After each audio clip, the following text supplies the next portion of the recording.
sip of tea before we begin.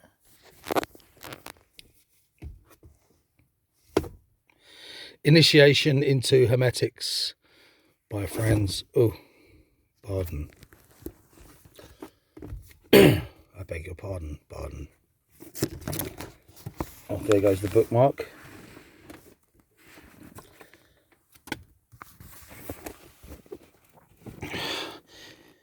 Initiation 1, Theory, the great secret of the Tetragrammaton, or the Kabbalistic Yod-He-Vav-He device. That which is above is also that which is below. Hermes Trismegistus. About the elements. Everything which has been created, the macrocosm as well as the microcosm, consequently the big and the small world, have been achieved by the effect of the elements. For this reason, right from the beginning of the initiation, I shall attend to these powers and underline their deep and manifold significance in particular. In the occult literature, very little has been said about the powers of the elements up to now, so that I made it my business to treat this field of knowledge still unknown and to lift the veil covering these rules. It is absolutely not very easy to enlighten the uninitiated, so that they are not only fully informed about the existence and the activity of the elements, but will be able to work with these powers in the future practically. The whole universe is similar to a clockwork, with all its wheels in mesh and interdependent from each other. Even the idea of the Godhead as the highest comprehensible entity may be divided in aspects analogous to the elements. Details about it are found in the chapter concerning the God idea. In the oldest Oriental scriptures, the elements are designated as tattvas. In our European literature, they are only considered on the ground of their good effects, and insofar as we are warned against their unfavourable influence, which means that certain actions can be undertaken under the influence of the tattvas or else must be omitted. The accuracy of this fact is not to be doubted, but all that has been published up to date points to a slight aspect of the effects of elements only. How to find out about the effects of elements, respectively, the tattvas, for any personal use may be sufficiently learned from astrological books. I am penetrating far deeper into the secret of the elements, and therefore I have chosen a different key which, although being analogous to the astrological key, has, as a matter of fact, nothing to do with it. The reader to whom this key is completely unknown shall be taught to use it in various ways. As for the single tasks, analogies, and effects of the elements, I shall deal with them by turns and in detail in the following chapters, which will not only unveil the theoretical part of it, but point directly to the practical use, because it is here that the greatest arcanum is to be found. In the oldest book of wisdom, the Tarot, has already been written something about this great mystery of the elements. The first card of this work represents the magician pointing to the knowledge and mastery of the elements. On this first card, the symbols are the sword as the fiery element. I need to interject here, that's actually a mistake. It should be air. The rod as the element of air. Sorry, that's wrong. It should be fire. Now we can carry on. The goblet as that of water, and the coins as the element of the earth. Who knows how that happened in the text? Maybe is that a deliberate mistake or a non-deliberate mistake? Anyway, moving on, back to the text. This proves without any doubt that already in the mysteries of yore, the magician was destined for the first tarot card, mastery of the elements having been chosen as the first act of initiation. In honour of this tradition, I shall give my principal attention to the elements, for, as you will see, the key to the elements is the panacea, with the help of which all the occurring problems may be solved. According to the Indian succession of the tattvas, it runs as follows. Akasha, principle of the ether. Tejas, principle of the fire. Waju, principle of the air. Apas, principle of the water. Prithivi, principle of the earth. Now, I'm not sure if Tejas and Waju might be pronounced Tejas and Wayu. I'm not sure, but chuck that in anyway. In accordance with the Indian doctrine, it has been said that the four somehow grosser tattvas have been descended from the fifth tattva, the Akasha principle. Consequently, Akasha is the cause ultimate and to be regarded as the fifth power, the so-called quintessence. In one of the following chapters, I shall inform the reader about this most subtle element, Akasha, in detail. The specific qualities of each element, beginning with the highest planes right down to the grossly material level, will be mentioned in all the following chapters. By now, the reader has surely realized that it is no easy task to analyze the great mystery of creation and word it in such a way that everybody gets the chance of penetrating the topic to form a plastic picture of it all. The analysis of the elements will also be discussed and the great practical value of them underlined, so that every scientist, whether he be a chemist, a physician, a magnetizer, an occultist, a magician, a mystic, a kabbalist, or a yogi, etc., can derive his practical benefit from it. Should I succeed in teaching the reader so far that he is able to deal with the subject in the proper way and to find the practical key to the branch of knowledge most suitable for him, I will be glad to see that the purpose of my book has been fulfilled.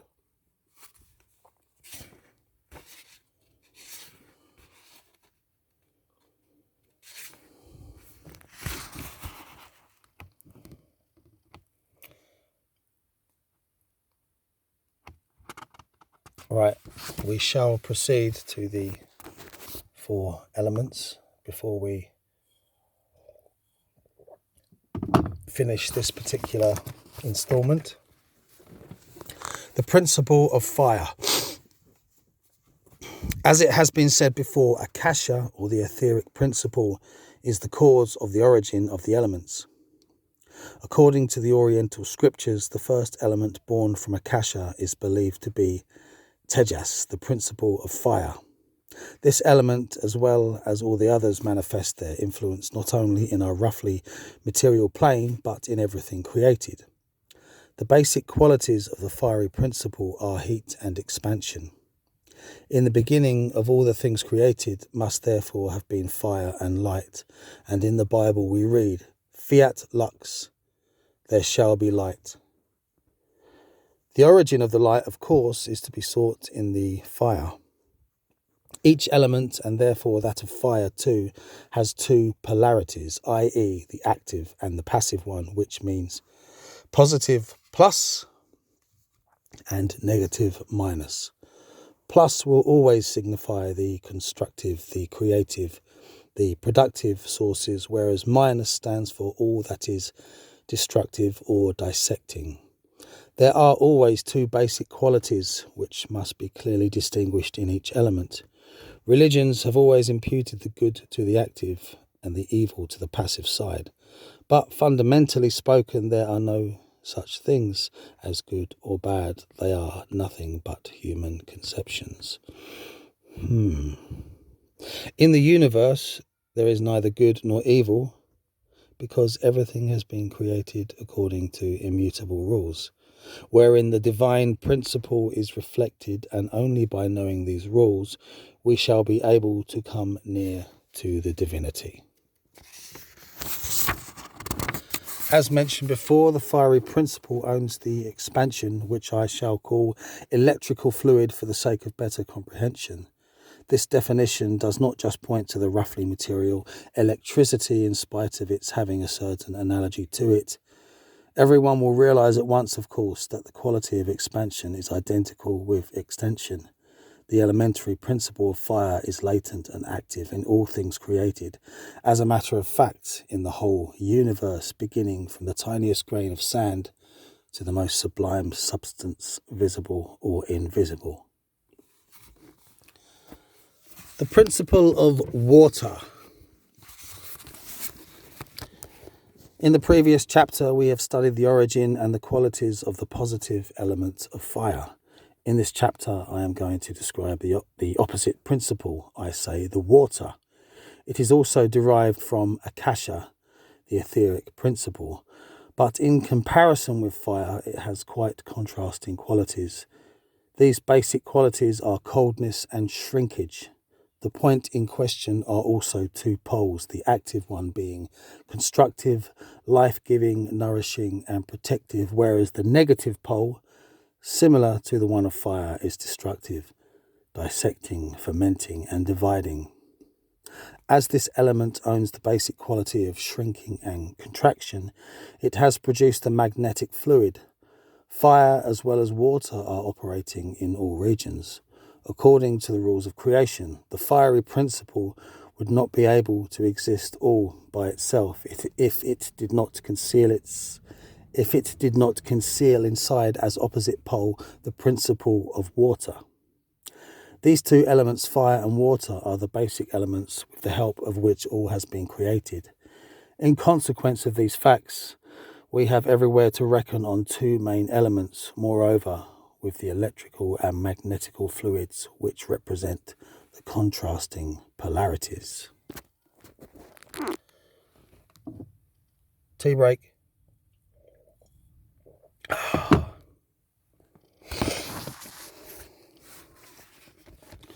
The principle of air. Another element derived from akasha is that of air. Initiated people do not regard this principle as a real element, but they will grant it the role of a mediator between the fiery and the watery principles, so that the principle of air will, in a certain way, establish the neutral equilibrium, acting as a medium between the active and the passive activities of water and of fire. Through the interaction of the active and passive elements of fire and water, the whole created life has become motion. In its mediatorship, the principle of air has assumed the quality of warmth from the fire and that of humidity from the water. Without these two qualities, any life would be unconceivable. These two qualities will also grant two polarities to the airy principle, which means in the positive outcome the life-giving polarity and in the negative aspect the destructive polarity. In addition to that, let me say that the mentioned elements are not to be regarded as ordinary fire, water and air, which would solely represent aspects of the grossly material plane, but in this case universal qualities of all elements are concerned. The principle of earth. It has been said of the principle of air that it does not represent an element proper, and this affirmation goes for the principle of earth likewise. Now this means that out of the interaction of the three foresaid elements, the earthy principle has been born as the last element, which by its specific quality, the solidification, involves all the three elements. It is this quality in particular which has given a concrete shape to the three aforesaid elements. But at the same time, the action of the three elements has been limited with the result of space, measure, weight, and time having been born.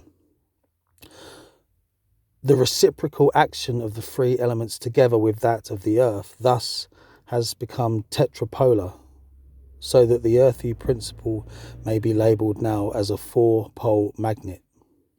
The fluid in the polarity of the earthy element is electromagnetic. All the life created can therefore be explained by the fact that all elements are active in the fourth, i.e. the earthy element. Through realization in this element came out the fiat, it shall be.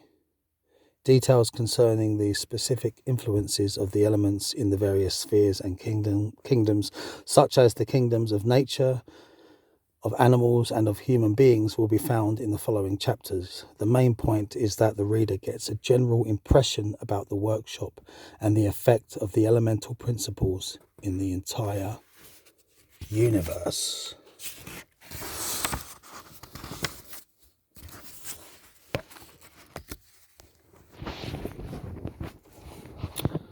Okay, we'll pick up with the light in the next video. Thank you.